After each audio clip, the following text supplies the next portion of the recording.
আলোচ্য বিষয় হলো তারাবির গুরুত্ব, ফজিলত এবং এর রাকাত সংক্রান্ত। আল্লাহ রব্বুল আলামিন মাহে রমজানকে দিয়েছেন বান্দার ইবাদত বন্দিগি, তার উপাসনা, তার ইবাদত বন্দিগি করে কিভাবে বান্দা আল্লাহ তাআলার মনোনীত হতে পারে, আল্লাহ তাআলার কাছে প্রিয় পাত্র হতে পারে। সেই জন্য এই মাহে রমজানের পুরাটা সময় যেন আল্লাহ তাআলা অনেক দামি করে আমাদের জন্য সৃষ্টি সময়গুলো দিয়েছেন। এজন্য রব্বে কারীম দয়াময় আল্লাহ তাবারক ওয়া তাআলা আমাদের এই দামি সময়গুলো কিভাবে আরও বেশি দামি হতে পারে, এজন্য রমজানের রাতের বেলাতে তারাবির নামাজকে নবীজি সাল্লাল্লাহু আলাইহি ওয়াসাল্লামের সুন্নত বানিয়ে দিয়েছেন। নবীজি সাল্লাল্লাহু আলাইহি ওয়াসাল্লাম এ নামাজকে অত্যন্ত গুরুত্বের সাথে আদায় করেছেন। কোনো একদিন নবীজি সাল্লাল্লাহু আলাইহি ওয়াসাল্লাম নিজ হুজরাখানা থেকে বের হলেন। এরপরে তিনি মসজিদের এক কোনায় গিয়ে নামাজে দাঁড়িয়ে গেলেন। দীর্ঘক্ষণ নামাজ পড়লেন। দেখলেন যে অনেক মানুষ তার পিছনে এসে তার সাথে নামাজে শরীক হওয়ার জন্য অত্যন্ত গুরুত্বের সাথে, আগ্রহের সাথে তারা মনোভাব প্রকাশ করছে। এভাবে দ্বিতীয় দিন, তৃতীয় দিন প্রকাশ করার পরে নবীজি সাল্লাল্লাহু আলাইহি ওয়াসাল্লাম এই জামাতের সাথে তারাবির নামাজকে পড়াকে তিনি স্থগিত করে দিলেন। যেহেতু নবীজি সাল্লাল্লাহু আলাইহি ওয়াসাল্লাম যেই কাজটাকে তিনি গুরুত্বের সাথে করছেন বা করতে বলতেন, সেটা উম্মতের জন্য জরুরি হয়ে যেত। এজন্য নবীজি সাল্লাল্লাহু আলাইহি ওয়াসাল্লাম সেই বিষয়টাকে স্থগিত রেখে তিনি বাসা বাড়িতেই সারা মাস অত্যন্ত গুরুত্বের সাথে এই ইবাদত বন্দেগীগুলো তিনি করতেন, অর্থাৎ বিশেষ করে তারাবির নামাজগুলো অত্যন্ত গুরুত্বের সাথে আদায় করতেন। এখানে একটি বিষয়, তারাবির নামাজ কত রাকাত হবে? বিভিন্ন হাদিসের উদ্ধৃতি থেকে পাওয়া যায় যে তারাবির নামাজ 10 সালামে 20 রাকাত, ঈশা নামাজের পরে সুন্নত মুআক্কাদা। এটা অত্যন্ত একটি গুরুত্বপূর্ণ সুন্নত, যে সুন্নতের ব্যাপারে নবীজি সাল্লাল্লাহু আলাইহি ওয়াসাল্লাম গুরুত্ব আরোপ করেছেন। 10 সালামে ঈশা নামাজের পরে 20 রাকাত তারাবির নামাজ পড়তে হবে। এটাই সুন্নাহ, এটাই কোরআন ও সুন্নাহ থেকে স্বতঃসিদ্ধ।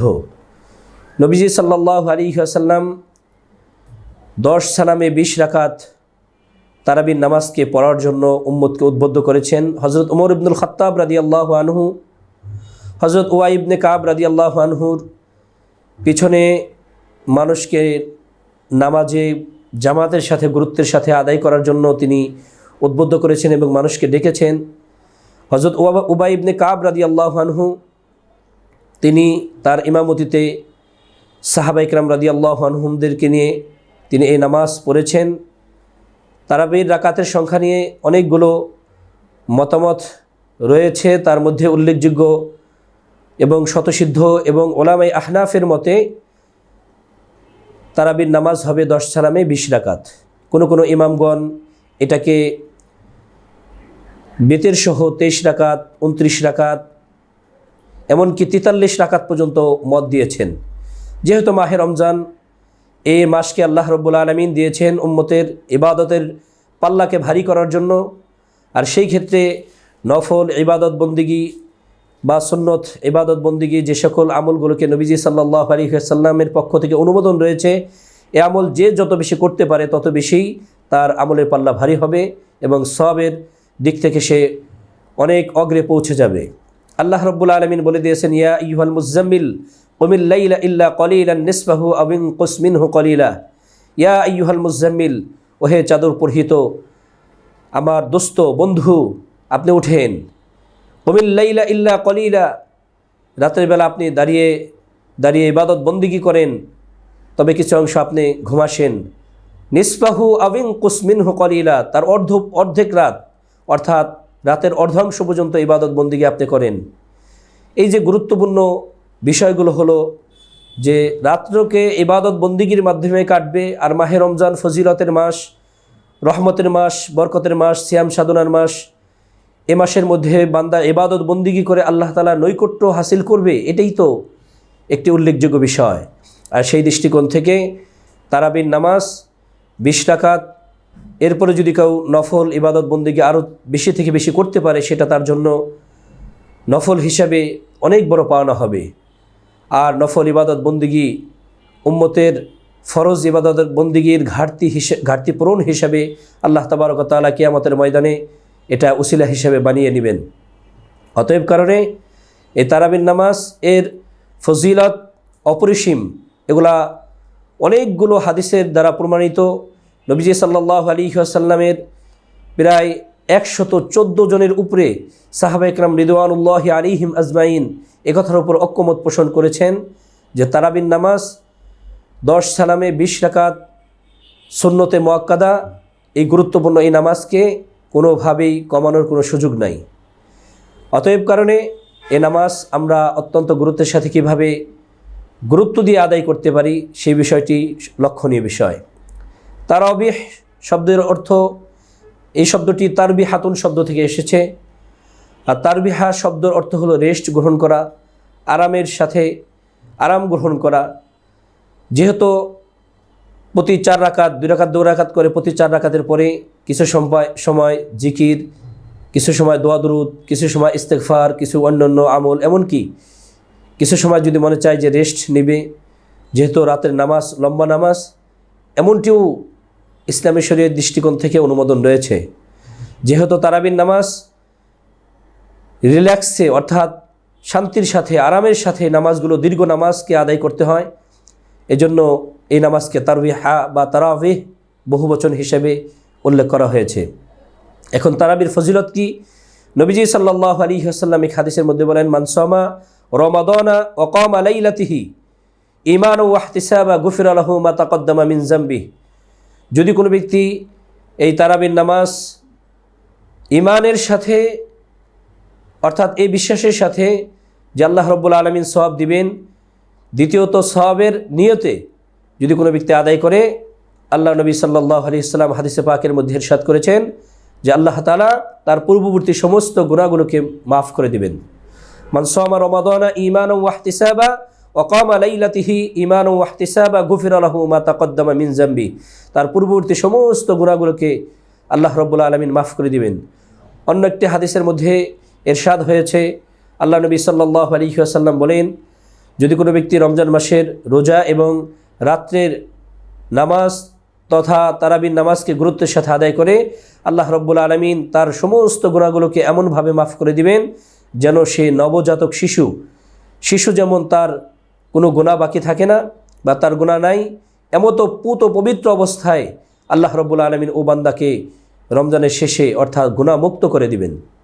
এজন্য এই গুরুত্বপূর্ণ ফজিলত কিভাবে বেশি থেকে বেশি অর্জন হয়, কিভাবে আমরা করতে পারি, এটাই হলো মূল লক্ষ্য এবং উদ্দেশ্য। কারণ বান্দা তার বন্দিগির মাধ্যমে আল্লাহ তাআলার বন্দিগির মাধ্যমে সে বান্দার পরিচয় দিয়ে থাকে। এজন্য যেহেতু আমরা আল্লাহ তাআলার বান্দা এবং আল্লাহ তাআলা আমাদের সৃষ্টি করেছেন, তার ইবাদত বন্দিগি কিভাবে বেশি থেকে বেশি করা যায়, এটাই হলো আমাদের লক্ষণীয় বিষয়। কমানোর দ্বারা কোনো ফায়দা নেই। কম করলে যেই হাদিসের কথা এসেছে এটা হলো কিয়ামুল লাইল তথা অন্য নামাজ। নবীজি সাল্লাল্লাহু আলাইহি ওয়াসাল্লাম একটি হাদিসের মধ্যে নবীজি সাল্লাল্লাহু আলাইহি ওয়াসাল্লাম ইরশাদ করেন যে রমজান এবং রমজানের বাহিরে নবীজি সাল্লাল্লাহু আলাইহি ওয়াসাল্লাম কখনো কখনো 11 রাকাত বিতর সহ পড়েছেন, কখনো কখনো 13 রাকাত, কখনো কখনো কম বেশি আদায় করেছেন। ওটা হলো কিয়ামুল লাইল তথা রাত্রের নামাজ তথা তাহাজ্জুদের নামাজ হিসাবে গণ্য করা হয়েছে। আর এই তারাবিহ এর একটি স্বতন্ত্রই গুরুত্বপূর্ণ একটি ইবাদত, আলাদাভাবে নবীজি সাল্লাল্লাহু আলাইহি ওয়াসাল্লাম এর গুরুত্ব আরোপ করেছেন। এটাকে অন্যভাবে দেখার কোনো সুযোগ নাই। কিয়ামুল লাইল সেটা তাহাজ্জুদ হিসেবে নবীজি সাল্লাল্লাহু আলাইহি ওয়াসাল্লাম কখনো এরকমভাবে রাত্রেবেলা না পড়তে পারলে নবীজি সাল্লাল্লাহু আলাইহি ওয়াসাল্লাম দিনের বেলাতেও আদায় করে নিতেন। এই গুরুত্ব বিষয় হাদিসের মধ্যে এসেছে। তো এখন বোঝার বিষয় হলো লাইলাতুল কদর তথা তারাবির নামাজ এটা একটি অত্যন্ত গুরুত্বপূর্ণ বিষয়। এই সুন্নাহ বেশি থেকে বেশি কীভাবে আদায় হয়, কিভাবে আমরা পুরুষের সাথে সাথে নারীরাও কিভাবে আদায় করতে পারি। আমরা পুরুষরা যেভাবে জামাতবদ্ধ হয়ে গুরুত্বের সাথে আদায় করে থাকি, মা বোনেরা তারা নিজ বাসা বাড়িতে একাকী নিজে নিজে আদায় করে নেবেন। যেহেতু তারা জামাতের মধ্যে যাওয়াটা তাদের জন্য তেমন সুযোগ মিলে না, এজন্য গুরুত্বের সাথে তারা বাসা বাড়িতে নিজে নিজে আদায় করে নেবেন। ইসলামিক শরিয়ার দৃষ্টিকোণ থেকে আমাদের জন্য যেমন জরুরি, এটা মা বোনদের জন্য তেমন গুরুত্বপূর্ণ একটি ব্যাপার এবং গুরুত্বপূর্ণ একটি বিষয়। এজন্য তারাবির নামাজকে কোনোভাবে কম করা বা এটাকে ছোট হিসাবে দেখার কোনো সুযোগ নাই। ইসলামিক শরিয়াত কোরআন ও সুন্নাহ মাফিক যেই সকল ইবাদত বন্দেগী আল্লাহ রাব্বুল আলামিন পবিত্র কোরআনুল হাকিমের মধ্যে বলে দিয়েছেন, ইন্নাল্লাযীনা আমানু ওয়া আমিলুস সলিহাত কানাত লাহুম জান্নাতুল ফিরদাউসি নুজুলা। আল্লাহ রাব্বুল আলামিন বলেন, যারা নাকি ঈমান আনবে এবং আমলে সলেহ তথা নেক আমল বেশি বেশি করবে, আল্লাহ তাআলা তার জন্য জান্নাতুল ফিরদাউসকে মেহমানদারি হিসেবে রেখে দিয়েছেন। আর জান্নাত কিভাবে কামাই করা যায়, মাহে রমজানের চাইতে উত্তম মৌসুম আর কিছু হতে পারে না। এ রমজান এত বেশি আল্লাহ তাআলার রহমত বর্ষণ হতে থাকে, বৃষ্টির ন্যায় ঝরঝর করে আল্লাহ তাআলার রহমত বর্ষণ হতে থাকে।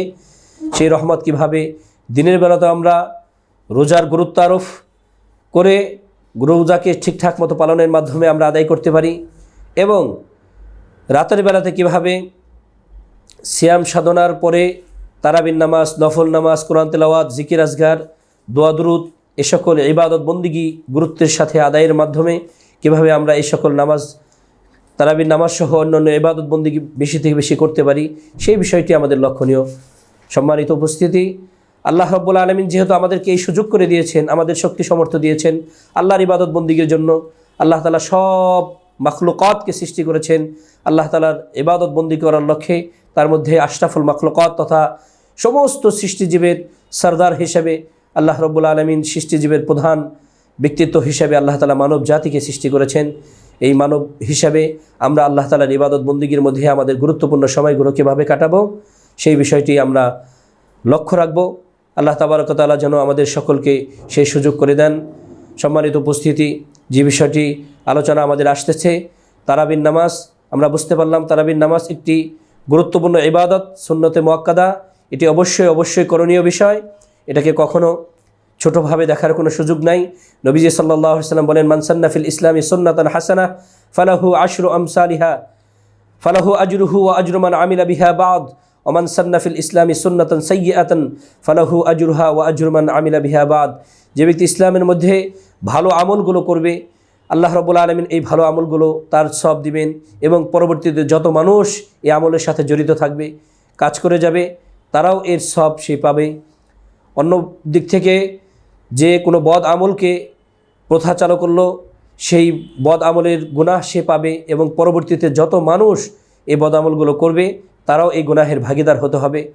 কথা বলে এটাকে খাটো করার কোনো সুযোগ নাই। যে হযরত উমর ফারুক রাদিয়াল্লাহু আনহু শুরু করেছেন এই কাজটির সর্বপ্রথম নবীজি সাল্লাল্লাহু আলাইহি ওয়াসাল্লাম নামাজ শুরু করেছেন, এরপরে তিনি উম্মতের আগ্রহ উদ্দীপনা দেখে তিনি এটাকে জামাতের সাথে তিনি নামাজটাকে পড়া থেকে বিরত থেকেছেন, এই জন্য যাতে করে যদি তিনি সবসময় জামাতের সাথে আদায় করতেন এটা ফরজ বা ওয়াজিবের স্তরে পৌঁছে যেত, যেটা উম্মতের জন্য বড়ই কষ্টের কারণ হয়ে যেত।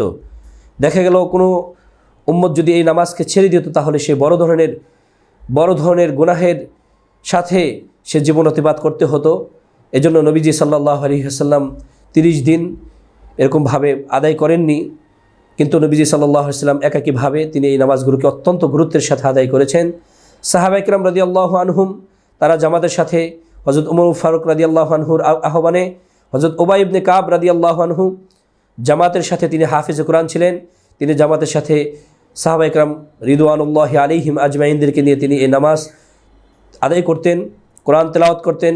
কোরআন খতম করা আরেকটি সুন্নত, তারাবির নামাজ বা জামাত 10 সালামে 20 রাকাত আদায় করা এটা একটি সুন্নত, কোরআন শরীফ খতম করা এটা অন্য একটি আলাদা একটি সুন্নত।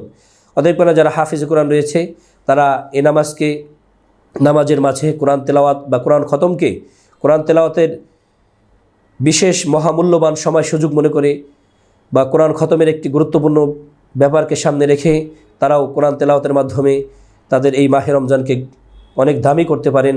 ইবাদত বন্দেগীর মাস, এ মাসের মধ্যে ইবাদত বন্দেগী করতে পারলে আল্লাহ তাবারক ওয়া তাআলা আমাদের সওয়াবকে অনেক বৃদ্ধি করে দিবেন, অনেক গুণ বাড়িয়ে দিবেন। আর এটাই হলো আমাদের বিষয়, কোনো একটি নফল ইবাদত বন্দেগী করতে পারলে অন্য মাসের তুলনায় ফরজ ইবাদত বন্দেগী করার সমপরিমাণ সওয়াব আল্লাহ তাআলা আমলনামায় লিখে দিবেন। অন্যদিকে একটি ফরজ ইবাদত বন্দেগী আদায় করতে পারলে আল্লাহ তাআলা 70টি ফরজ আদায় করার সমপরিমাণ সওয়াব আল্লাহ তাআলা বান্দার আমলনামায় লিখে দিবেন। এই গুরুত্বপূর্ণ সময়গুলো কীভাবে আমরা কাজে লাগাতে পারি, কিভাবে আমরা বেশি থেকে বেশি দামি করতে পারি, আল্লাহ তাবারক ওয়া তাআলা আমাদের সকলকে সেই সুযোগ করে দেন। এটাই আমাদের মূল লক্ষ্য এবং উদ্দেশ্য হবে। আল্লাহ রাব্বুল আলামিন পবিত্র কোরআনুল হাকিমের মধ্যে নবীজিকে উদ্বুদ্ধ করে বলেছেন যে, হে নবী, আপনি রাতের বেলা ইবাদত বন্দিগিতে দাঁড়িয়ে যান, আপনি রাতের অর্ধাংশ ইবাদত বন্দিগির মধ্যে দাঁড়িয়ে দাঁড়িয়ে ইবাদত বন্দিগি করেন। এটা দ্বারা আমরা বুঝতে পারি আল্লাহ তাআলা নবীজিকে উদ্বুদ্ধ করেছেন যে ইবাদত বন্দিগি দাঁড়িয়ে দাঁড়িয়ে ইবাদত বন্দিগি করতে পারা, এটা মাকাম বা স্তরকে আল্লাহ তাআলা অনেক ঊর্ধ্বে নিয়ে যাবেন। এই গুরুত্ব এটা উম্মতের সকল সদস্যকে আদায় করা দরকার। এই গুরুত্ব এটা উম্মতের সকল সদস্যকে এত বেশি গুরুত্বের সাথে আদায় করতে হয় যেন সকলেই সওয়াবের অধিকারী হয়ে যায়। পক্ষান্তরে এটাকে অস্বীকার করা বা এটাকে ছোট হিসাবে দেখা, এটা কোনো সুযোগ নাই, এটা বড় ধরনের গুনাহের শামিল ফিলহাল হবে। এজন্য আল্লাহ তাবারক ওয়া তাআলা যেন আমাদের সকলকে এই তারাবির নামাজ অত্যন্ত গুরুত্বের সাথে সুন্নতে মুআক্কাদা, যে গুরুত্বপূর্ণ সুন্নত, নবীজি সাল্লাল্লাহু আলাইহি ওয়াসাল্লাম যে সুন্নতকে আমল করতে বলেছেন, উদ্বুদ্ধ করেছেন, এজন্য সেই সুন্নত কীভাবে আমরা আদায়ের সাথে আল্লাহ তাআলার প্রিয় পাত্র হতে পারি, আল্লাহ তাবারক ওয়া তাআলা আমাদের সকলকে সেই সুযোগ, সেই তৌফিক নসিব করেন। আমিন। ওয়া আখিরু দাওয়ানা আনিল হামদুলিল্লাহি রাব্বিল আলামিন ওয়া মা আলাইনা ইল্লাল বালাগ।